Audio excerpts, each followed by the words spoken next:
i5 का third generation यानी 3470 का कमाल जो कि आप लोगों ने देखा। आखिरकार कौन सा सबसे ज्यादा लो एंड पीसी है जिस पर हम लोग गेमिंग कर सकते हैं। दोस्तों 2026 में भी अगर आप i5 थर्ड जनरेशन के साथ में पीसी पर काम कर रहे हैं और आप सोच रहे हैं कि थोड़ा सा और क्या करें कि बूस्ट मिल जाए, या फिर आपके पास में जीपीयू ये GT 1030 मिल जाता है, या फिर नया खरीदने की सोच रहे हैं तो नया इसका प्राइस 7 से 8,000 रुपए होता है। तो अगर इसके साथ में अपग्रेड करते हैं तो आपके मन में सवाल आ रहा होगा कि क्या इससे कुछ बूस्ट मिलेगा तो कितना मिलेगा। इस तरह के तमाम कमेंट्स आप लोगों के आ रहे थे। बजट कम है तो इस पीसी को अगर बिल्ड करते हैं तो इसका रिजल्ट क्या रहने वाला है, तो बताने से बेहतर होगा कि हम लोग टेस्टिंग में लेते हैं और समझते हैं इस पीसी का क्या रिजल्ट रहेगा, यूज क्या होने वाला है। तो i5 का थर्ड जनरेशन प्रोसेसर है जो कि 3470 प्रोसेसर है। 4 कोर 4 थ्रेड्स के साथ में ये आता है। मिला जुला करके बेसिक काम के लिए अच्छा डिसेंट काम कर लेता है। आज भी इसको लोग यूज कर रहे हैं। बाकी इसके प्राइस की अगर मैं बात करूं तो 12 से 1500 रुपए के आसपास में मिल जाता है। बाकी H61 मदरबोर्ड पे ये लगेगा जिसका प्राइस 1100 से 1200 रुपए होता है। डायरेक्टली M.2 NVMe को हैंडल कर लेता है जिसकी वजह से परफॉर्मेंस आपको अच्छी मिल जाती है। बाकी रैम की बात करें तो इसके अंदर हम लोग 2 स्टिक यूज करेंगे। DDR3 का 4 GB 2 स्टिक यूज करेंगे। इस रैम की अगर मैं बात करूं कंसिस्टेंट की रैम हमने इसमें 2 स्टिक लगा रखा है। तो 4 GB 350 रुपए का हुआ करता था, लेकिन इस वक्त ये 800,000 रुपए के आसपास होगा। हमने डिस्क्रिप्शन में लिंक दे रखा है, वहां से आप देखें जिसका प्राइस सही हो वो खरीद सकते हैं। लेकिन 2 स्टिक जरूर लगाएं क्योंकि ये लोअर कॉन्फ़िगरेशन है, तभी परफॉर्मेंस आपको सही मिलेगा। बाकी SSD की बात करें तो SSD के साथ भी प्रॉब्लम वही है, महंगाई बहुत बढ़ गई है। कंसिस्टेंट का 256 GB हम लोग यूज कर रहे हैं। कम से कम इतना तो यूज करना पड़ेगा। 128 GB पर ना जाओ क्योंकि अगर काम करते हो तो C हमेशा फुल हो जाया करेगा। 256 GB की जो बेसिक प्राइस होती है वो 1500 से 1800 रुपए होती है, लेकिन इस वक्त 3000 से ऊपर जाएगा। तो ये दो में आपको पैसा एक्स्ट्रा लगाना पड़ेगा, मजबूरी है। पावर सप्लाई की बात करें तो 500 वाट की पावर सप्लाई जनरली जो वैल्यू सीरीज का है एंटी-स्पोर्ट का वो हम लोग यूज कर रहे हैं, जिसका प्राइस 2200 रुपए के आसपास में होता है। थोड़ी अच्छी ग्राफिक कार्ड भी लगाते हैं तो ये हैंडल कर पाता है, कोई दिक्कत नहीं है। बाकी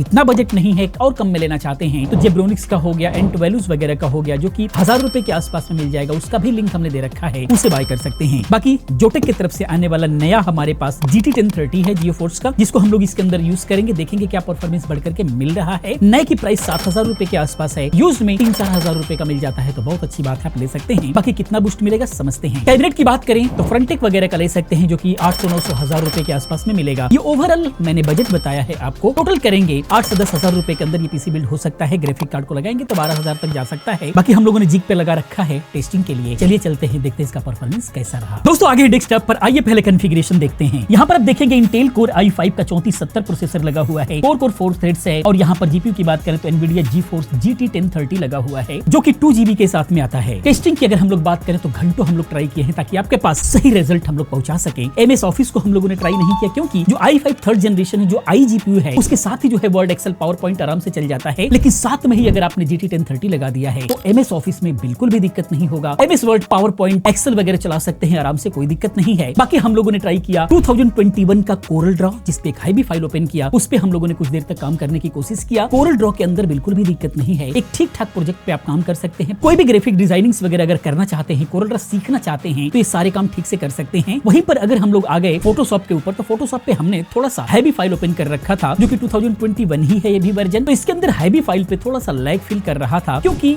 ये जो फोटोशॉप है बहुत ज्यादा हैवी हो गया है। थोड़ा बहुत ही स्मूथ काम करना है तो फोटोशॉप का जो है थोड़ा सा ओल्ड वर्जन आपको यूज करना पड़ेगा। बाकी कोई दिक्कत नहीं है। कहने का मतलब कोरल ड्रॉ फोटोशॉप पे अच्छे से आराम से यूज हो सकता है। ये सारे काम इस पे आराम से कर सकते हैं। ऑनलाइन फॉर्म वगैरह फिलअप करना है वो भी कर सकते हैं। बहुत सारे टैब हम लोगों ने ओपन करके देखा, बहुत सारे चैनल्स वगैरह, 4K की वीडियो वगैरह प्ले हो जाएगा आराम से, बिल्कुल भी दिक्कत नहीं है। प्रीमियर प्रो की अगर मैं बात करूं तो प्रीमियर प्रो के लिए ये i5 का थर्ड जनरेशन नहीं है, लेकिन क्या कुछ गेमिंग भी कर सकते हैं क्या इस पर, देते हैं आकाश को, उसके बाद रिजल्ट पर मिलते हैं। तो इस टाइम पे हम लोग लो एंड पीसी पर ज्यादा से ज्यादा फोकस कर रहे हैं क्योंकि हम ये देखना चाहते हैं कि 2026 में आखिरकार कौन सा सबसे ज्यादा लो एंड पीसी है जिस पे हम लोग गेमिंग कर सकते हैं, जिसमें थोड़ा बहुत काम कर सकते हैं। अब मेरे ख्याल से अगर मैं अपना ओपिनियन स्टार्टिंग में बताऊं तो गेमिंग तो कोई भी नहीं चलने वाली, बट फिर भी देखते हैं चालू करके। तो वही क्यूरियोसिटी के हिसाब से मैंने चालू करी थी अपनी सबसे प्यारी GT 5 एनहांस वर्जन। तो GT 5 एनहांस ओपन करने के बाद सबसे पहले हमने नजर मारी सेटिंग पर, जिसको हमने सबसे पहले सेट कर दिया था मिनिमम पर, और जो हमारा वेसिंग था ना वो हाफ पर सेट हो रखा था, जैसे कि आप लोग सामने देख भी सकते हो। और उसको ना ही हम लोग ऑफ कर सकते हैं ना ही हम लोग ऑन कर सकते हैं, बिकॉज वो जो रेड वाला बार है वो आप लोगों को दिखाई भी दे रहा होगा। अब रेड बार बार होने की वजह से हम कोई भी सेटिंग को इधर से उधर नहीं कर सकते हैं, यही मेनली दिक्कत है, बाकी तो कोई दिक्कत नहीं है। लेकिन वीसिंग क्या करता है, अगर वीसिंग हाफ पर रहेगा ना तो जो हमारे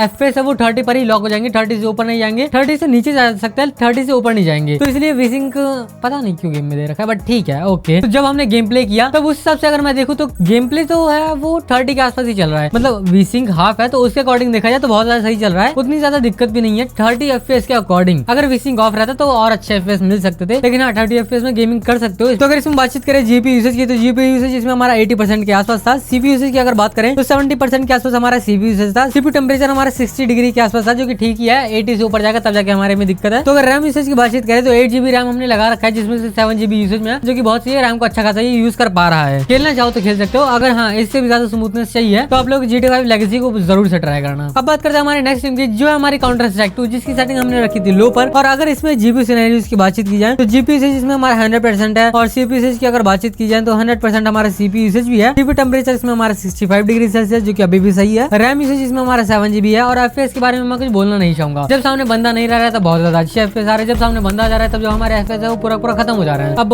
वो चीज आप अपने हिसाब से डिसाइड कर लेना। मैंने सेटिंग्स को लो पर रखा था, जैसे कि मैंने आप लोगों को दिखाया भी रखा है। अब काउंटर स्ट्राइक के बारे में अगर बातचीत की जाए ना तो बहुत ज्यादा स्मूथ भी नहीं है, बहुत ज्यादा लैगी भी नहीं है। अगर अकेले घूम रहे हो तब जाके सही है, मतलब मैं तो रिकमेंड नहीं करूंगा कि इसमें काउंटर स्ट्राइक खेलो, बट फिर भी आपकी मर्जी पर डिपेंड करता है। बाकी ये गेम ट्राई करने के बाद हमने चालू करी थी अपनी हॉगवर्ट्स लेगेसी, जिसका ग्राफिक स्पीड सेट हमने लो पर सेट कर रखा था, और हमने अपस्केल टाइप में एनवीडिया एनएस लगा रखा था, और अपस्केल मोड में हमने एनवीडिया एनएस को परफॉर्मेंस पर कर रखा था, क्योंकि हमें सिर्फ परफॉर्मेंस से मतलब है इस पीसी की। तो अगर इसमें बातचीत की जाए जीपीयू यूसेज की तो जीपीयू यूसेज में हमारा 100% है। सीपीयू यूसेज के बारे में मैं कुछ कहना नहीं चाहूंगा, बहुत ज्यादा वेरिएशन है इसके अंदर। और सीपीयू टेम्परेचर हमारा देखा जाए तो 55 डिग्री सेल्सियस के आसपास है, जो कि हाँ पिछली 2 गेमों से ठंडा हो चुका है। और रैम यूसेज की अगर बातचीत करें तो वही हमारी पिछले गेमों की तरह चलते हुए 7GB के आसपास हमारा रैम यूसेज हो रखा है। और अगर FPS की बातचीत करें तो ये मतलब 20 से नीचे ही आ रखे हैं, जो कि बिल्कुल भी प्लेबल नहीं है इस टाइप की गेम्स के लिए। GTA 5 में जब 30 FPS आते तो उसमें थोड़ी बहुत प्लेबल होती है, लेकिन अगर हॉगवर्ट्स लेगेसी में 30 FPS आते हैं, इसलिए अभी के जो गेम है अगर इन सबको हमें फुल एंजॉय करना है तो एटलीस्ट 40 से ऊपर हमारे FPS रहने चाहिए। तो इस गेम के बाद हमने चालू करने की कोशिश करी थी द क्रू मोटर फिस्ट, जीपीयू नॉट डिटेक्टर दिखा दिया, जिसकी वजह से हमारी जो गेम थी वो क्लोज हो चुकी है। बाकी इसने चालू किया, थोड़ा बहुत प्लेबल करवाया, जो कि बहुत बड़ी बात है। तो इसके बाद सीधे सीधे हमने चालू कर दी थी द फ्री फायर मैक्स। और फ्री फायर मैक्स की अगर सेटिंग्स की बातचीत करें तो स्मूथ पर हमने सेट कर दी थी, और i5 के 3rd जनरेशन के हिसाब से देखा जाए तो हाँ बिल्कुल भी चलने वाली तो नहीं थी, क्योंकि जो हमारी फ्री फायर है वो ग्राफिक कार्ड को बिल्कुल भी यूज नहीं करती है, वो सिंपली डिपेंड रहती है हमारे प्रोसेसर की पावर पर। हमारा प्रोसेसर जितना ज्यादा पावरफुल होगा उतने ही अच्छे FPS हमें फ्री फायर मैक्स के अंदर देखने के लिए मिलेंगे। और